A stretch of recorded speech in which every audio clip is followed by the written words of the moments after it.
Story 1. The flight accident that didn't happen to me and several others in the Army. I was flying Huey helicopters for the Army supporting the Ranger School in the North Georgia mountains in the fall of 1978. At the end of a morning mission, I was on the controls flying down from the mountains to Camp Frank D. Merrill landing zone northwest of Dahlonega, Georgia. I was relaxed and looking forward to refueling and returning to Fort Benning, now Fort Moore, that afternoon. Something started bothering me, and I couldn't put my finger on it. After about a minute, I knew something was badly wrong with the aircraft and that we needed to land. The instruments were all normal. There was no unusual sound or vibration. The controls all handled normally with no binding, sticking, or play. As I had only about 450 hours of flight time, I alerted the other pilot, a warrant officer with approximately 3,000 hours, and asked him to take the controls to check things out. I thought that I might be imagining things, especially as a trained engineer, but I couldn't identify anything that would explain my feeling. He didn't believe me when I said something was wrong with the helicopter. He played around with it for a minute or so, said, "The bird is good," and handed the controls back to me. As soon as I got back on the controls, the feeling that the aircraft was bad came back, that something was really wrong. I declared an emergency landing and told the other pilot to call Fort Benning Flight Operations on our ultra-high frequency radio and give them the coordinates of a small 2-helicopter clearing I could see on a gentle slope. I said, "We're putting down right there," and asked him to contact the Camp Merrill Aviation Liaison on the local very high frequency radio in case something went bad during the landing. We landed, and after the rotors stopped turning, I immediately climbed up top and looked at the rotor hub. The longitudinal bearing that transmitted pitch information to the blades had failed. Instead of having less than a few thousandths of an inch of play, it had over 1/4 inch. The other pilot blanched when I asked him to take a look. A maintenance helicopter arrived about 5 to 6 hours later with a test pilot and technician instructor. The test pilot took a look, blanched, and asked the other pilot how he knew there was a problem. He pointed at me and said, "I didn't find it. I thought the bird was good." Lieutenant, my last name, said the bird was bad and we needed to land immediately. The maintenance test pilot asked me how I knew. I told him the truth. "I have no idea. I just knew that we needed to land right away." He didn't believe me, insisting I must have heard, seen, or felt something. The other pilot said, "No, he's telling the truth. I couldn't feel anything either." The crew chief also said he didn't detect anything. The maintenance test pilot said, "You are the luckiest guys alive. You should have been dead already. That bearing should have flown apart. You should have lost the rotor blades, all control of the aircraft, and been a ball of torn metal on the side of a mountain." To this day, I still have no idea why or how I knew. It wasn't a little voice whispering in my ear or anything like that. It was just a feeling of really bad badness, the best I can describe it. And yes, we both inspected that same bearing during the mission pre-flight. It was completely normal then. Myself, the other pilot, the crew chief, and possibly some of the Ranger cadre we had ferried about should have died that day.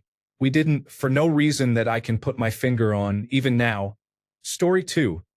The night before my birthday in 1996, I dreamed that I was walking near the peak of Mount Everest. It was snowing heavily, but I felt quite comfortable. There was a tent. To announce my presence, I sang Goober Peas.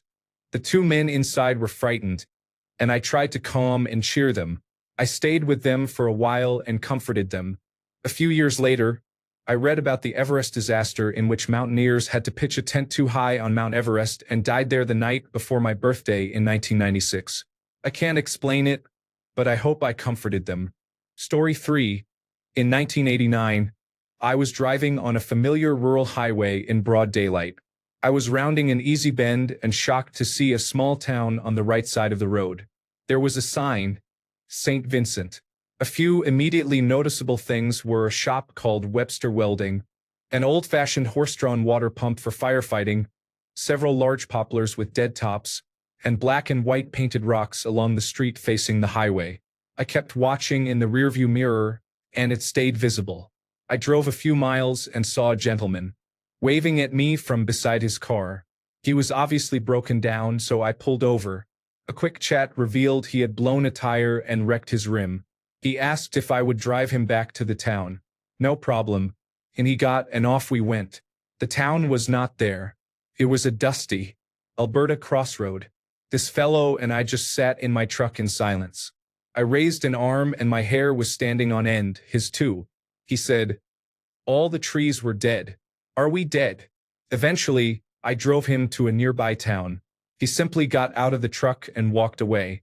I remember it like it was yesterday. I could tell you what that town looked like in perfect detail. Story 4.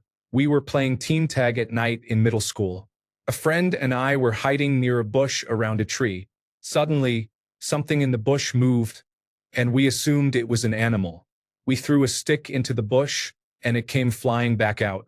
A dark figure about 4 feet tall ran across the field into the woods. We freaked out and ran back to our house, which was about half a mile away. Story 5. My father is very religious. He does not believe in ghosts, aliens, anything supernatural, or out of the ordinary. To this day, if this story is brought up, he will quickly find something else to talk about. My dad, younger brother, and I were at my family's hunting camp, sleeping in a small trailer together on bunk beds. It was the day after Christmas, and it was chilly outside, so we went to bed early to wake up for hunting. In the middle of the night, my dad woke up and started screaming like he was being attacked. He then immediately began sobbing. This is the only time I have seen or heard my father cry. When he calmed down, his terrified sons asked what happened. He said he had a terrible nightmare about an endless surge of water that was sweeping families away and drowning children. I recall he said those words specifically. For my dad to tell me about a dream was strange in itself. You must understand that all of this was completely out of character. Finally, I asked if we drowned in his dream because, at this point, I was sure there was some meaning to this vision. He said no and that all of the people looked Chinese. Let me preface by saying we did not have internet access on our cell phones at this time, nor did we have any access to TV or news at our hunting property. Well, this was the morning of December 26, 2004. The very day a massive earthquake struck Asia, which caused a tsunami that took the lives of nearly 228,000 people. I still believe in some kind of collective consciousness because of this event. How could I not? Story 6. I moved to a different city for university at the peak of the pandemic. I lived off campus in a suite with a couple of my friends from my hometown. Life happened, and they both ended up moving out by the end of the first semester. I was now living alone in a very quiet neighborhood. I got off work late one night and crawled into bed around midnight. I woke up about an hour later to the sound of footsteps shuffling around in my bedroom. I opened my eyes to see a very tall man in my doorway, backlit by the streetlights, with his cell phone upright, in his hand as if he was recording. When the person realized I was awake, they backed out of the room and started running. I followed them outside and watched them hop into the driver's seat of an empty car that had been left running before speeding down the street. I had no information to give to the police when they arrived. To this day, I have no idea who that person could have been or what they were doing in my bedroom at 1 a.m. Story 7. Okay, so this one still gives me chills just thinking about it. I will say that, to a point, I believe in paranormal phenomena. I have experienced too many creepy and unexplained things that I can confirm with others happened. However, I try to be very skeptical and always seek the most reasonable explanations. This happened about 25 years ago. I was 7 or 8 years old. I was lying in the top bunk of the bunk bed I shared with my twin brother. We had an attached bathroom, and the only light in the room was the light coming from under the bathroom door. I was lying in bed, listening to my brother cry as my dad tried to remove a splinter from his finger. I looked at the foot of my bed and saw a man about 5 feet 10 inches tall, with shoulder-length hair, a short beard, and wearing what looked like a flannel shirt and possibly overalls or suspenders standing there. His pupils were glowing kind of green, like you see an animal's eyes in the dark. I started screaming, "Daddy, Daddy, there's a man in here, standing at the foot of my bed." When I looked back, he was gone, and I kept screaming. I was terrified. This apartment had a front and back door, but they were both locked as we lived in a bad neighborhood in a very old part of the city. 10 years later, I recounted the story to my dad, and he honestly had forgotten about it.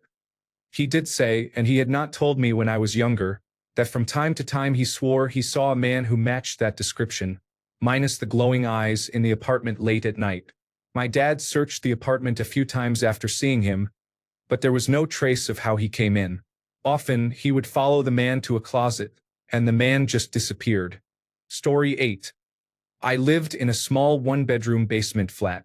As my cat walked past the bedroom door, she looked at the wall above my head, froze, fluffed up, and hissed. She started moving slowly to the side, still fluffed up and staring at that spot above my head. I looked up, but there was nothing. When she got near the side of the door frame, she bolted. I got up to see if she was okay, and as I walked past the television, it changed to static. My cat wanted out badly, so I went outside with her. The television returned to normal. Chastising myself, I opened the door to go back in, and as I took one step inside, the television changed back to static. I stayed outside with my cat until she calmed down, and nothing like that ever happened again. I still think about it sometimes. Story 9. I've told other unexplained stories on Reddit, but I'm not sure I've told the one about the thing my friend and I saw on the side of the road. I'll try to remember it to the best of my ability. It was about 12 years ago. If anyone else saw something similar, let me know. It was around 3 in the morning in rural north-central Alberta. My friend and I were driving home from a high school party in which neither of us drank or took any drugs. It was the middle of winter.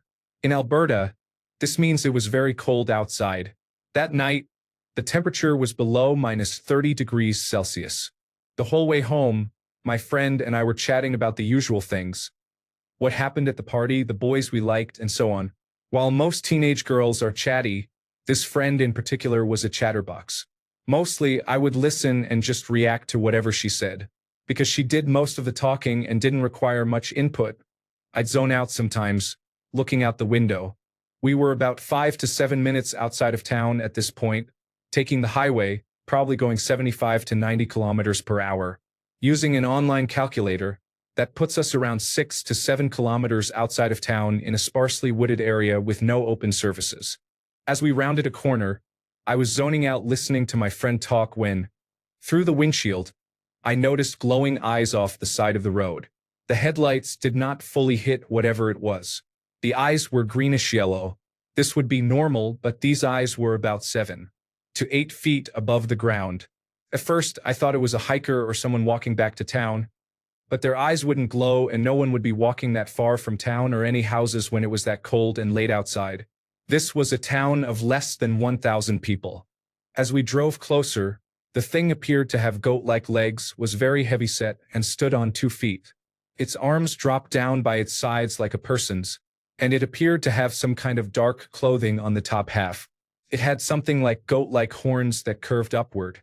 At this point, my blood ran, completely cold, and I had a full-fledged instinctual freeze response, with hairs standing up on the back of my neck.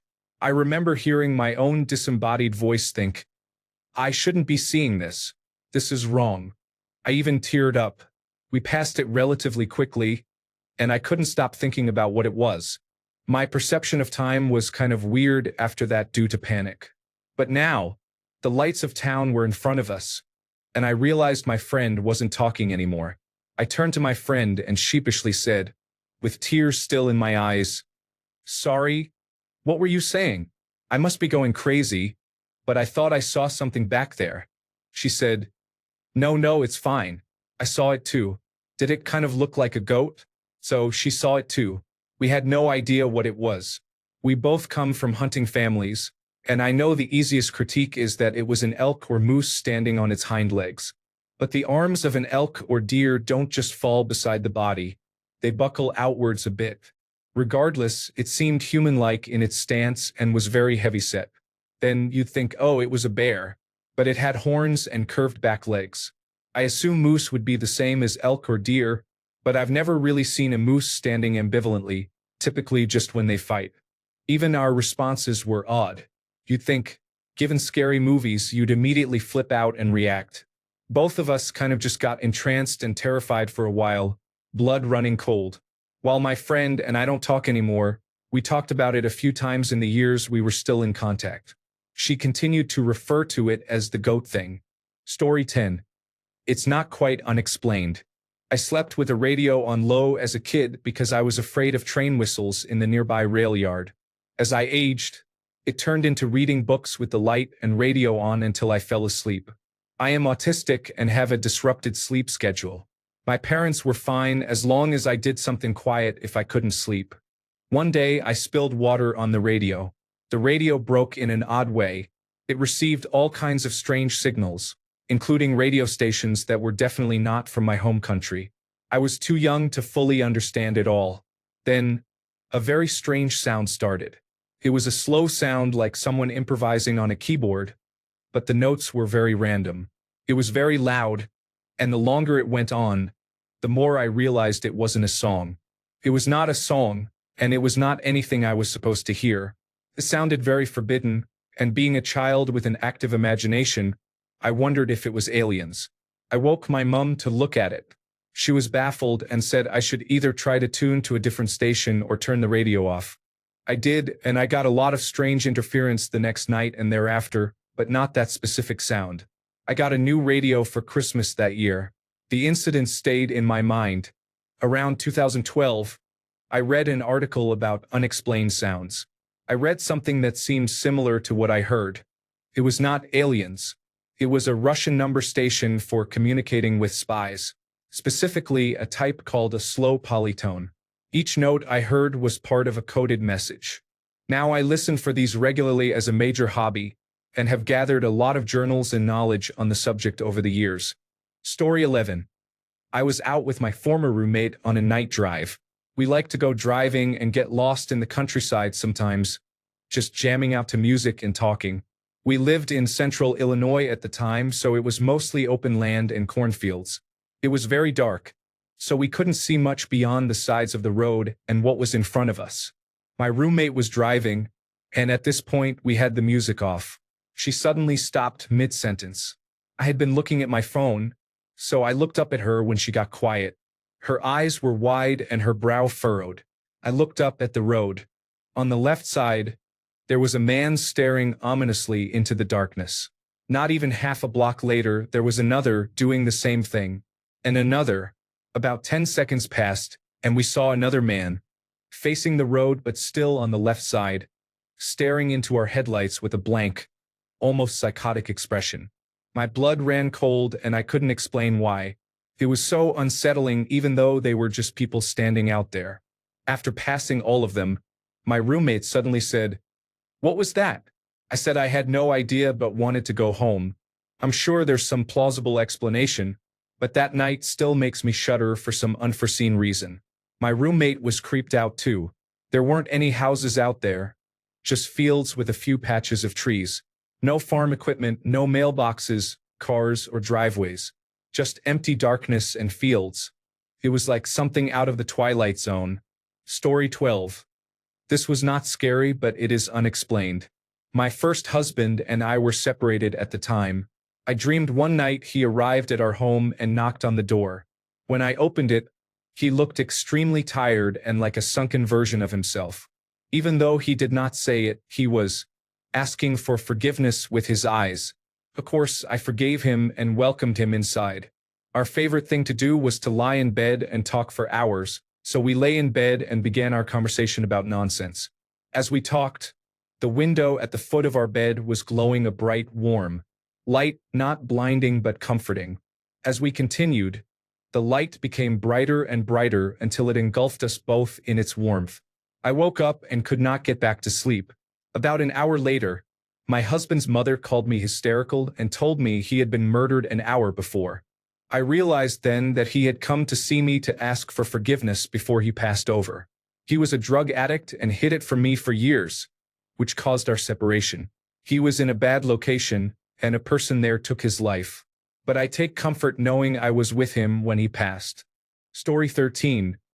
This is something that happened to me quite recently, and it scared me a lot.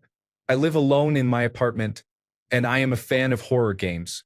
I was browsing Steam looking for a cool horror game.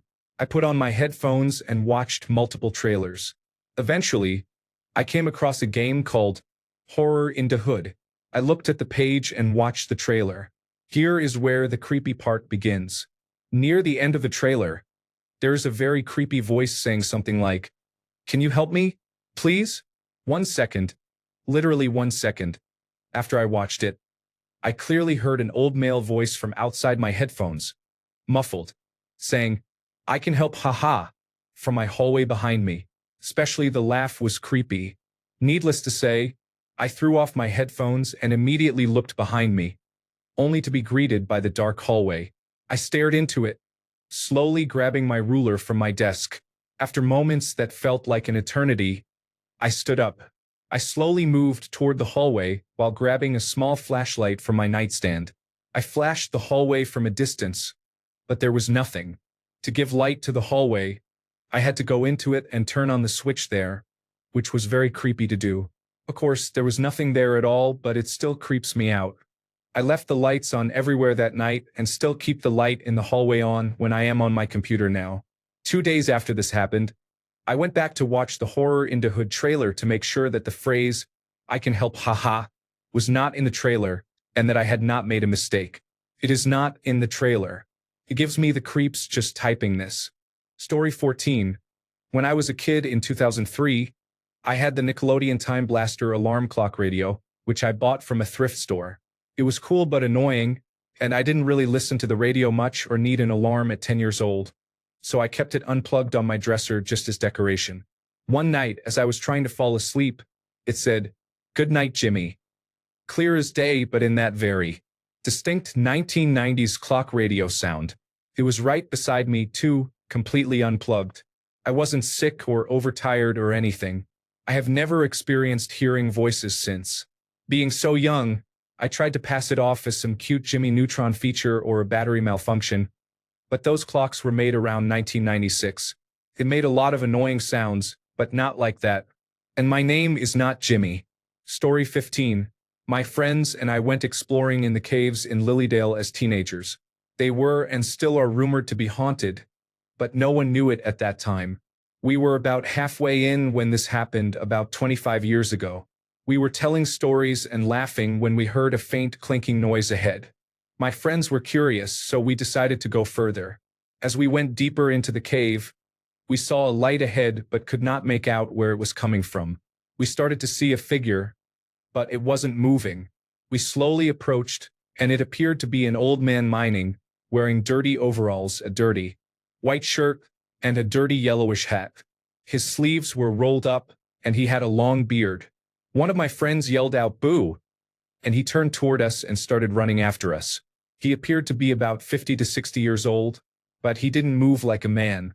Took us about 10 minutes to get back to the car and we sped home. About a mile past the caves, we saw the same man on the side of the road. We were all screaming, trying to figure out how he got ahead of us without a vehicle.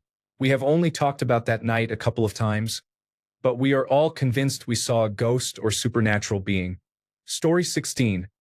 I lived briefly in a rental home owned by a church in a small Florida town, built in 1908. Every night around 8 o'clock, I heard dragging, shuffling footsteps coming from the kitchen. If I walked into the kitchen, they would stop. If I turned my head to look into the kitchen from the den, they would pause and resume the moment I looked away. This lasted for about 5 minutes each night. Story 17. It was one of the first times I had been left home alone with no one else except my dog. We were in my room lying in bed when my dog lifted her head and looked toward the door. I was confused at first until I heard light footsteps from the den. I got up to look under the door and saw a shadow pass by. I couldn't see above the floor but knew there was definitely a shadow, and my dog also noticed the presence. I still have no idea what it was. Story 18. The first night I slept in my current apartment. As I was falling asleep, a cold, clear woman's voice said, "Hey Liam," and I was wide awake the rest of the night. Weird, but it could be explained by sleepiness. A few months later, I was awake on my phone around 2 or 3 a.m. with no sound and no television on. My bedroom door was cracked open. I clearly heard heavy footsteps walk up to my door, stop, and when I turned to look, they continued down the hallway into my kitchen. I froze for what felt like about 5 minutes, just listening for movement. Then I finally got up and went to check the apartment. No one was there. Eerie. A lot more has happened, but those are the two things that stick out the most. Story 19. When I was a kid, maybe 9 or 10 years old, around 1992, I saw a giant walking along the top of some hills in the Lake District near the town of Keswick. At first, I thought it was some machinery moving behind the hill, like maybe a crane, but then it stepped up and looked like Roald Dahl's big friendly giant walking along the top of the hill. It was a bright, clear day with blazing sunshine and blue skies, so I don't think it was some sort of reverse Brock inspector. It looked nothing like that anyway. It was fully in perspective, although too far to see details. I told everyone else in the car, and we actually got out and stared at this thing. The only half-reasonable explanation would be that someone was manipulating an absolutely giant puppet. It disappeared down the other side of the hill. To this day, I have absolutely no explanation for that. Story 20. I was 9 years old, and it was December 23rd, 1977. Like most kids, I knew my parents were divorced. My best friend Jeremy was at his dad's house for Christmas. Apparently, Mom and Dad got into an argument, and she told Dad to bring Jeremy home. After fussing about sleet and snow, I guess he relented. To get to our apartment entrance, you had to make a U-turn, and in the median was a large metal power pole. They slid sideways into it, and the passenger side was crushed. It was a closed casket funeral, and I never got to say goodbye. Christmas Day came, and I wasn't very excited because all the toys were duo toys, and I needed two to play with. That night, as new toys sat downstairs, I climbed into bed. As soon as it got really dark, a stillness came over the house. Looking at my bedroom door opening slowly, I was terrified. I couldn't get the word "Mom" to come out of my mouth. Jeremy walked in, glowing, and sat at the end of my bed. He assured me he was okay, and it was okay to be afraid. We shared a moment and he left. Totally peaceful. I got up the next day feeling relieved that Jeremy was okay and was talkative. My mom freaked out because I wasn't in some gloom. The next night, about the same time, I anxiously waited to see Jeremy again. Instead, as it got very dark, a grumble replaced the stillness. I could see my bedroom door quiver as if being pushed open and held shut at the same time. It finally gave and opened. Swiftly. It was Jeremy, but he seemed panicked and apprehensive. He said we'd always be friends, but he wouldn't be able to visit again. He warned me not to open or invite anyone who came to the door, and that he would be guarding it. With that, he left again. This time, the door slammed so hard it woke up my mother. I knew then it was real. I have slept with doors closed ever since. Story 21. Back in 2015, I lived alone in a studio located in a not-so-great neighborhood. It always had an eerie vibe, like something was moving in the corner of your eye or breathing down your neck when you got up to get a midnight snack. I was struggling with depression then, so I attributed those feelings to my own mind playing tricks on me. A friend needed a place to stay temporarily, so I told her the couch was hers as long as she needed it. I had been away for a few nights, and when I returned, she said she wanted to talk about the apartment. She said it was just downright spooky, that it felt like something was always behind her and that she would keep music playing or someone on the phone so she wouldn't feel so uncomfortable. I get the most sickening goosebumps thinking back to this, and if she hadn't been there to witness it all, I simply wouldn't have believed my own eyes. During our conversation, as we were standing in the kitchen area, which was on one side of the apartment, the bedroom was on the opposite side, less than 50 feet away, we saw the full-length mirror leaning against the wall teeter and then flop flat on top of the bed. We froze and looked at each other, then went straight over to it. We picked up the mirror and tried for about 5 minutes to recreate how the mirror could have done that. With the angle it was set at against the wall, it should have shattered on the floor as it was too far from the bed to land on it. How did it teeter like that? As we searched for a reasonable explanation, both of our eyes were drawn to a framed photo of my family on top of my dresser. The photo teetered forward, left, right, then slammed face down, exactly the same way the mirror had, except it felt aggressive and personal. I set it back in its rightful place, and we ran out of there as fast as possible. We moved into her family's home within that week, and neither of us have ever experienced anything like that before or since. Story 22. One time, I was on the couch watching television when it suddenly went static for no reason. It had never happened before, and I got such a bad feeling that I grabbed my phone to call someone. The moment I pressed the call button, my phone froze and would not work. Then, out of nowhere, I heard a voice whisper in my ear. After a few minutes, the television came back on, and at the same moment, my phone started working again. I was home alone, and to this day, I have no explanation for what happened. Story 23. I sat on an armchair and felt someone stand up out of the chair. Story 24. I posted about this before, but about 6 years ago, my fiancé and I were driving home. It was a 5-hour drive, and we were just about home. It was October, so it was pretty cold out, around 9 p.m., and it was raining. This stretch of road is in the middle of the woods, and there are no lights out there, just dark woods. We were in the middle of a conversation and went silent at the same time. We both saw something on the side of the road, peering out of the woods. We drove down that road often, so we have a good idea of the scale of this thing. It was around 7 or 8 feet tall, completely hairless, humanoid, and white. It looked emaciated. Its arm and hand were extremely long and skinny, peered out and looked at us, illuminated by our headlights. We just sat there silently after we passed it. I eventually asked, "Did you see?" And my fiancé interrupted, "Oh, thank God you saw it too." A few days later, we were hanging out with a couple of friends who live nearby. We hadn't told them about what we saw. They ended up telling us that they saw something nearby. When they saw it, it was at a distance at the opposite end of a recently harvested cornfield. They said it galloped on all fours, almost like a baboon, completely hairless, nude, emaciated, and impossibly tall and lanky. Several years passed, and I made a post on Facebook about it. Another friend messaged me, saying her mom and sister saw one on the side of a road on the outskirts of the same town. I did some research and found that about 20 minutes away, someone described seeing the same thing and posted about it online. Apparently, they are seen fairly often, and people have started calling them crawlers. It is frustrating because I can't expect anyone to believe it. If someone came to me and said all of this, I probably wouldn't believe it. But we saw it clear as day. In fact, my fiancé grew up in a house in the woods outside this town, and he thinks he saw one when he was a kid. I believe him because one time we camped outside that house when nobody was living there. In the woods, we heard a baby crying. There is no way a baby would be in those woods. Story 25. In 2018, I decided to take my 2 kids and pregnant wife camping. By camping, I mean we rented a cabin in Luray, Virginia, on a large family campsite based on the Hanna-Barbera Yogi Bear cartoons. Yes, we camped at Jellystone Park and campgrounds. We packed all the dishes and food we needed, and the kids had a blast every day. Unfortunately, I had to finish some client work the first night we were there, reviewing contract details, nothing exciting. My wife was 3 months pregnant and exhausted.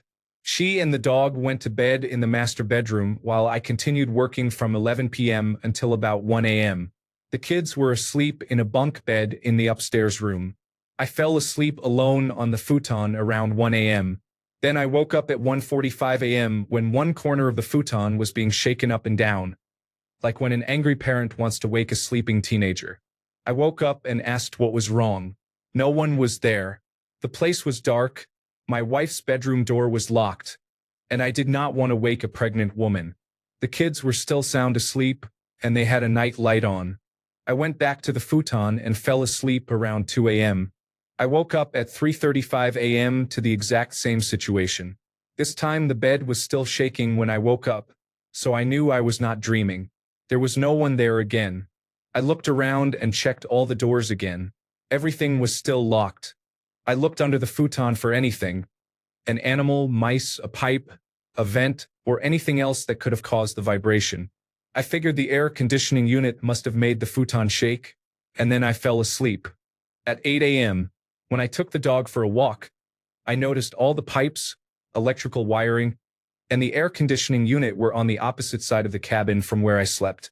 Also, there were no holes or places an animal large enough to shake my futon with me. A 225-pound man could have entered. I chalked it up to something strange and just let it go. Story 26. My aunt said I would burn down my apartment and get kicked out.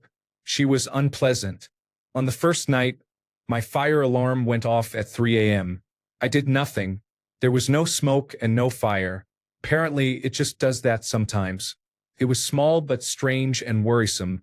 It happened 2 more times. Story 27. My partner and I had a man decide to intentionally ram our car in a parking lot. We thankfully escaped unharmed after a terrifying chase, but we never understood why he targeted us.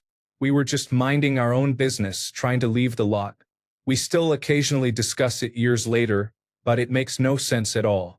Story 28. I was watching a video on the Costa Concordia cruise ship disaster that happened back in 2012. If I recall correctly, around 30 people died during the incident. I received a phone call on a landline phone listed as K. Concordia. I picked it up and said hello, and I heard a woman gasp before the phone call ended. I thought nothing of it the day it happened, but I later realized how unnerving it was. Story 29.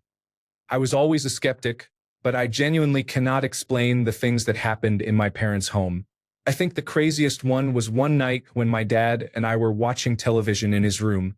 The remote was sitting on top of the television converter box when suddenly the remote flew to the other side of the room, easily 10 feet away.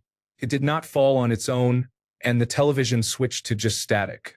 There was no air conditioning blowing, no window open, and the converter box was not moved at all. I really do not know what it could have been. Story 30. The house I grew up in was built in the 1850s and was honestly kind of creepy. When you were home alone and downstairs, you could hear what sounded like someone endlessly pacing back and forth upstairs, but it would stop as soon as you went up to look. Story 31. This happened to me when I was about 14. No one believes me, and I obviously cannot prove it, but I know. I was babysitting 2 girls, one 5 years old and a baby in a crib. They were in the same room. This was a small town, and the house had been abandoned but maintained for about 30 years. Couple bought it and renovated it. It was a Victorian-style house with a 3rd floor for the main bedroom. I was watching TV and heard the baby crying. I waited and did not hear her again, so I figured she went back to sleep. A bit later, I heard her again, and I went upstairs to check on her. She was sound asleep, and I remember being surprised because I thought she would be restless. I was standing over the crib and heard the baby crying again from the 3rd floor. I was terrified, ran downstairs, and sat very close to the TV, so I could not hear anything but the TV. It was summer, no wind, and they had no pets, which is what everyone told me was the cause of the sound. No, I heard a baby crying from an empty floor. Story 32. So I grew up during the satanic panic of the 1980s and was raised in a Baptist home where the devil was hiding around every corner to get you. Stories, some of them true, about pentagrams in newly developed cul-de-sacs, animal sacrifices, children's kidnappings, the white van, and more were very common. I had a couple of odd experiences growing up that I couldn't explain but always thought were my imagination. I am now agnostic as I believe most religions share the same teachings about being a good person.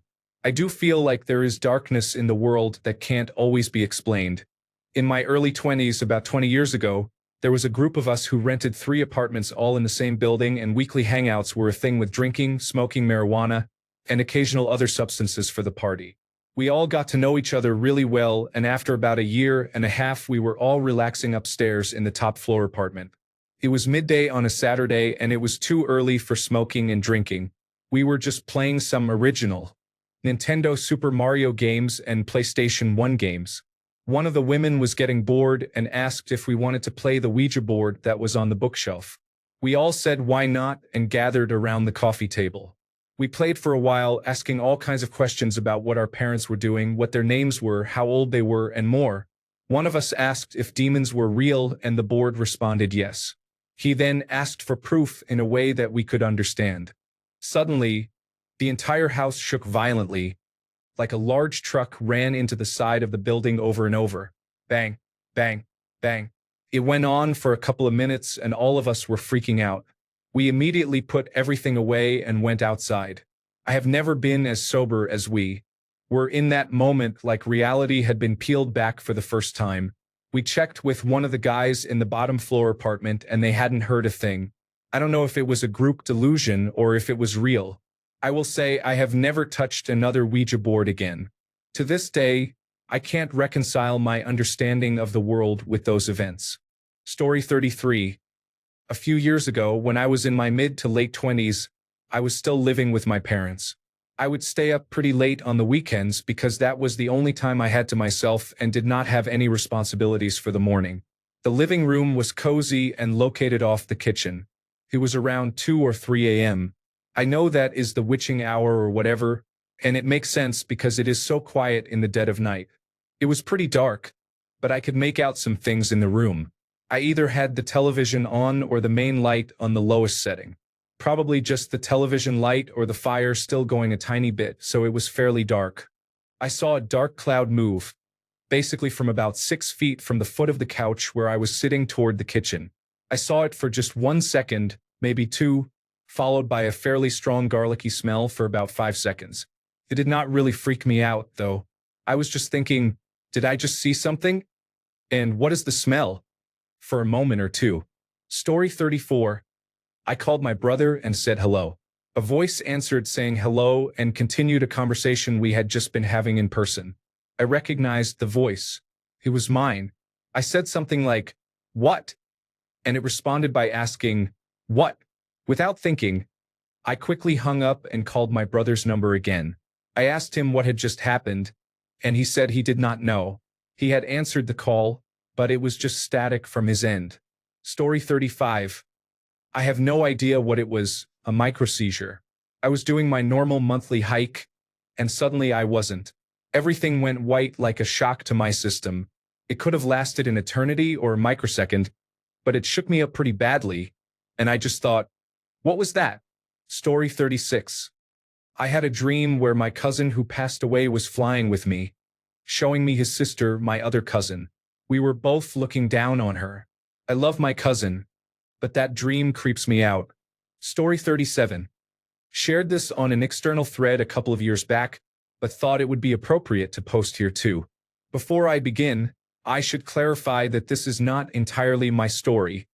It is more my dad's. According to him, it involved me. This happened back in early January 2020, shortly before the COVID-19 lockdown went into effect. It was late at night, and I was asleep in my bed as usual, much like the rest of my family, or so I thought. I awoke to the sound of my bedroom door opening, followed by footsteps approaching my bedside. I glanced over and saw my dad cautiously entering my room. I could tell it was him because I had a nightlight that allowed me to make out the details of his silhouette. I did not let him know I was awake or that I could see him, though. He leaned over my bed, tilting his head toward me as I lay there confused for a few seconds before he got up and left, closing the door behind him as if nothing had happened. Eventually, I fell back asleep after dismissing the whole thing. The next morning, I went downstairs to join my family for breakfast. Everything was normal until my mom told my older sister and me to take a seat in the living room because my dad wanted to talk to us. Confused, we complied and sat on the sofa while our parents sat opposite us. It wasn't long before my dad began speaking, sounding absolutely dumbfounded. He explained that the previous night he awoke to the sound of someone entering the bedroom he shared with my mom. He expected it to be me, my sister, or one of our 2 dogs, but it was not. Standing over him and reaching out one of its hands was what he described as a translucent white silhouette that was mist-like in texture. That was not all. He said this figure had a nearly identical height and build to mine at the time. My dad continued, telling us that when he looked at it, the figure seemed startled and suddenly recoiled before turning around, walking back to the doorway, collapsing in on itself and vanishing without a trace. He then claimed that after sitting there in shock for a few seconds, he quickly got up to check on me because he feared the worst after noticing the being's resemblance to me. This is what led to me seeing him come into my room the night before.